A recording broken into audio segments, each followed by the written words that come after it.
Le guide de l'auto.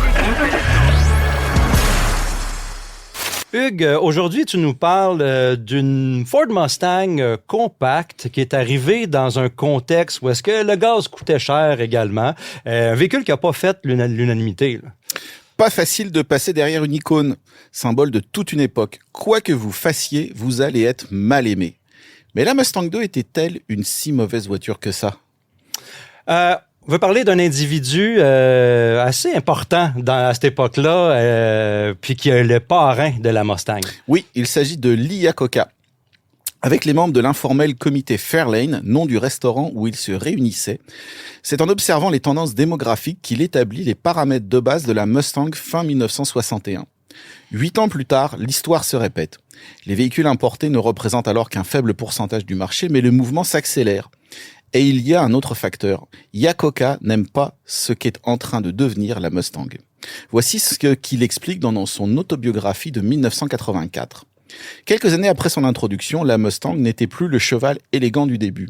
Elle ressemblait plus à un gros cochon. En 1968, Bunky Knudsen est devenu le nouveau président de Ford. Tout de suite, il a ajouté un moteur monstrueux avec le double de puissance. Pour soutenir ce moteur, il a fallu élargir toute la voiture. En 1971, la Mustang avait grandi de 8 pouces en longueur, 6 pouces en largeur et pesait près de 600 livres de plus que le modèle original de 1965. Wow. Ce n'était plus la même voiture et nos chiffres de vente en baisse le montraient. Nos clients nous avaient abandonnés car nous avions abandonné leur voiture. Alors évidemment, Iacocca n'est pas totalement objectif sur le sujet. Il règle ses comptes avec Knudsen, qui lui a soufflé la place de président en février 68, et oublie que la concurrence s'est réveillée et a sérieusement grignoté les parts de marché de la Mustang. Ce sur quoi il a raison, c'est que le modèle a pris du poids et du volume, plus 31 cm en longueur et 260 kg entre 1965 et 1973. Lorsque Knudsen est remercié en septembre 69, Iacocca sent qu'il a enfin les coups des franches. Il explique dans sa biographie « Vers la fin 69, nous avons commencé à planifier la Mustang 2, un retour à la petite voiture qui avait connu un si grand succès. Bien des gens à Détroit pouvaient à peine croire que nous faisions cela, car cela violait une règle non écrite selon laquelle une voiture établie sur le marché ne pouvait être que plus grande, jamais plus petite. Sortir une plus petite Mustang revenait à admettre que nous nous étions trompés. » Là, il va y avoir 2 projets concurrents pour le développement de la voiture. Alors tout à fait, les plans initiaux d'utiliser la base du modèle 71 pour le modèle 74 sont mis à la poubelle. À la place, 2 projets sont démarrés, dirigés par Nat Adamson. L'un, baptisé Ohio, consiste à partir de la plateforme de la Maverick, reposant largement sur le châssis de la Falcon, elle-même base de la Mustang, alors que l'autre projet, baptisé Arizona, repose sur la plateforme de la Pinto, une sous-compacte économique qui doit être introduite en 1971. L'ensemble des studios de design de Ford est mis à contribution, y compris le vénérable carrossier italien Ghia, racheté par la corporation en 1970. De nombreuses avenues sont explorées, même un petit coupé de tendance très européenne avec des phares avant escamotables réalisés en Italie. Finalement, ce sont les croquis de Howard Buck Mook qui sont personnellement choisis par Lee Iacocca comme base de développement. Pendant ce temps, le projet Ohio est abandonné. Initialement, c'est une version hatchback qui est privilégiée. Plus question de produire un cabriolet car le gouvernement américain évoque l'idée de les bannir. Lors de tests cliniques fin 1971, il est décidé d'ajouter une version classique à 2 portes et c'est Dick Nesbitt qui en assurera les dessins. Une version Mercury est aussi développée en parallèle. Baptisée Capri, elle ira jusqu'au stade de la maquette à l'échelle 1, mais le projet sera ultimement annulé. La Capri importée d'Europe se vendant tout compte fait très bien dans le réseau Lincoln Mercury. Le style de la Mustang 2 est finalisé début 1972. Pour l'ingénierie, si le châssis monocoque de la Pinto sert de base, l'empattement est allongé de 2,2 pouces et de nombreux composants sont redessinés pour la Mustang 2. Le train avant est spécifique et offre une direction à crémaillère, une première pour la Mustang, et des freins à disque. Cet essieu deviendra par la suite très populaire dans le monde du hot rod. L'ensemble repose sur un sous-châssis séparé, relié au châssis principal par 6 coussinets en caoutchouc, ce qui permet de mieux filtrer les bruits et les vibrations. L'essieu arrière, quant à lui, reste à l'ancienne, pont rigide, ressort à lame et frein à tambour. Toujours pour mieux absorber les bruits et vibrations, Ford ajoutera d'importantes quantités de matériaux insonorisants. Quand est-ce qu'est introduite la Mustang 2? La Mustang 2 est présentée à la presse au mois d'août 1973 et arrive en concession le 21 septembre 1973. Le 2 est ajouté à l'avant, serait une idée de Lee Iacocca pour bien marquer la rupture avec le passé. Et effectivement, la Mustang 2 est plus petite et plus légère que sa devancière, gain de 179 kg et longueur réduite de 47 cm. Le moteur d'entrée de gamme est un 4 cylindres 2,3 litres de 88 chevaux, nouvelle variante du 2 litres introduit avec la Pinto. Il prendra le nom de l'usine où il est fabriqué, soit Lima, en Ohio. Vient ensuite un V6 de 2,8 de 105 chevaux, baptisé Cologne, car importé d'Allemagne. Et puis, c'est tout. Où est le V8 ? Sacrilège, il n'y en a pas. La Mustang 2 n'a pas été conçue pour accueillir une telle motorisation. Enfin presque. Puisque le 4 cylindres est uniquement fabriqué aux États-Unis et que le V6 est allemand, Ford du Mexique est obligé d'installer le 302 pouces cubes, 5 litres, produit sur place afin de respecter les normes fédérales de contenu local. L'hérésie sera corrigée aux États-Unis l'année suivante, nous allons y revenir, et la Mustang 2 n'aura que 3 moteurs au long de sa carrière. La boîte de vitesse de série est une manuelle à 4 rapports, alors qu'une automatique 3 rapports Cruise-O-Matic est disponible en option. Quel que soit le moteur ou la boîte, le rapport de pont est de 3,55 pour 1. 4 modèles sont présentés. En entrée de gamme, on retrouve un coupé 2 portes. Vient ensuite le coupé 3 portes baptisé 2+2, ce qui est assez juste vu les dimensions des places arrière. Puis la version Ghia, uniquement en 2 portes et qui se distingue par son toit vinyle et son équipement plus complet. Et enfin, la version Mach 1, offerte seulement avec le V6 et en 3 portes. Comme d'habitude, les possibilités de personnaliser sa Mustang sont nombreuses.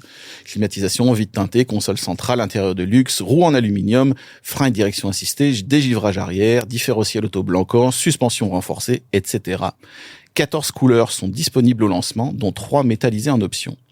Dans sa littérature, Ford recense en priorité comme concurrente principale des modèles importés comme les Opel Manta, Datsun 610, Toyota Celica et Datsun 240Z. Parmi les concurrentes des années précédentes, Camaro, Firebird, Javelin, Challenger ou Barracuda, seule la Camaro est mentionnée. Les temps changent. La presse, comment que on réserve l'accueil là, du côté de la presse pour la Mustang 2? Alors, comme vous pouvez vous en douter, il est mitigé. Tout le monde s'accorde à dire que les performances sont désolantes et que la tenue de route n'a rien de sportive. La finition de l'habitacle et le confort sont par contre notés comme de vrais points forts. Malgré tout, l'auto remporte le titre de voiture de l'année 1974 du magazine Motor Trend qui explique « Au début, il semblait qu'il y aurait une poignée d'autres prétendantes solides, mais à la fin, les réalités de l'époque, la valeur exceptionnelle et l'économie de la voiture ont décidé de la question. Vous voyez, la Mustang 2 est, par-dessus tout, véritablement une bonne voiture, un concept exceptionnel de luxe abordable et de prestige dans un petit format. La sélection par Motor Trend de la Mustang 2 en tant que voiture de l'année 1974 a été, pour la première fois depuis de nombreuses années, une décision assez facile. Dans son édition 1974, le guide de l'auto conclut par ces mots. La Mustang 2 est une voiture pleine de contradictions qu'il est vraiment difficile d'étiqueter. Sur le papier, elle semble posséder tous les éléments de la réussite, mais dans la réalité, c'est une toute autre histoire et nous l'aurions souhaitée plus heureuse. Comme nous, les amateurs de conduite sportive seront déçus de son comportement. Quant à ceux qui recherchent une petite voiture économique et l'allure agréable, son prix est plutôt prohibitif. Alors, à qui est-elle destinée ? C'est une bonne question. D'autant plus que les rapports de vente des premiers jours sont en deçà des estimations de Ford. La marque comprend rapidement l'erreur qu'elle a commise en fournissant aux concessionnaires des versions très équipées, donc plus chères, en grande quantité. La production est réajustée. Et puis arrive le grain de sable dans la machine, l'embargo pétrolier d'octobre 73, suite à la guerre du Kippour. Et là, le slogan de lancement de la Mustang 2, la bonne voiture au bon moment, prend tout son sens. Les ventes décollent et Ford fabrique 385 993 exemplaires d'ici la fin du millésime. C'est tout juste si l'on ne prête pas à Lee Iacocca des talents d'extra-lucide. En comparaison, les productions des Camaro, Firebird, Javelin, Challenger et Barracuda cumulées atteignent 280 442 exemplaires. De plus, les Javelin, Challenger et Barracuda ne passeront pas l'année. Les temps changent, on vous dit. Les évolutions du modèle, parle-nous-en. Au cours de sa carrière, la Mustang 2 connaîtra assez peu d'évolutions. La plus significative sera l'ajout du V8 de 122 chevaux en 1975, baptisé 5.0, même s'il s'agit techniquement d'un 4,9 litres. Il demandera une légère refonte du berceau avant avec paraît-il, l'aide des ingénieurs mexicains, justement. Vendu uniquement avec la boîte automatique, il n'autorise pas des performances enivrantes avec un 0 à 60 000 à l'heure en 10,5 secondes selon le magazine Road and Track. Il faudra attendre le milieu du millésime 76 pour que les choses s'arrangent un petit peu et que la boîte manuelle soit enfin disponible. Pour le millésime 75, le toit des versions Ghia reçoit des vitres arrière plus fines, dites Opera, et de nouveaux ensembles optionnels sont offerts. L'avant des modèles du millésime 76 est remanié, nouvelle prise d'air sous le capot et insert décoratif de pare-chocs colorés et non plus chromés. En 1977, un toit T-top est proposé, préfiguré par le concept Sportiva 2 présenté au Salon de l'Auto de Détroit en 1973. Enfin, une direction à assistance variable est ajoutée en 1978. Plusieurs séries spéciales seront commercialisées au fil des années, MPG en 75 et 76, Stallion en 76 et Limited Edition aussi en 1976. Mais là, il y a 2 séries spéciales qui sont un petit peu plus intéressantes que les autres. Oui, alors en 1976, l'heure, on l'a un peu vu, n'est plus à la puissance, mais à ce qu'on appelle les décales GT, comme l'explique Jim Wengers. Ce dernier est un ancien publicitaire qui a imaginé les premières campagnes de la Pontiac GTO et est devenu concessionnaire Chevrolet. En 1974, il s'associe avec Dave Landreth pour créer Motortown. Cette compagnie va concevoir et fabriquer des projets spéciaux pour différents constructeurs, Plymouth Volare Roadrunner, Dodge Aspen RT ou Pontiac Can-Am. Avec la Cobra 2, Wengers cherche à faire renaître l'esprit des Shelby Cobra originales, au moins esthétiquement. L'ensemble comprend des bandes de couleurs, une prise d'air non fonctionnelle sur le capot, des déflecteurs à l'avant et à l'arrière, de plus grosses roues et des persiennes sur les vitres latérales.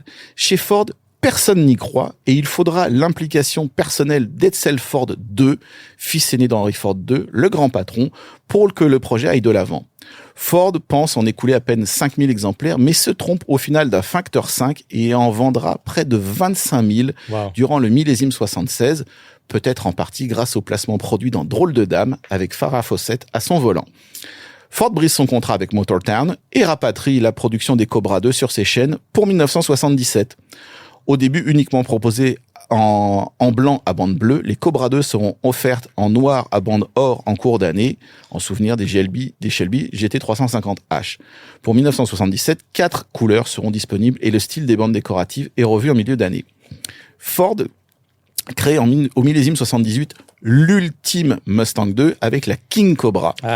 Elle reçoit un aileron avant plus massif, des déflecteurs de roues arrière, un dessin de serpent sur le capot, alors que le V8 de 5 litres, passé à 139 chevaux en 1977, et la direction assistée sont de série.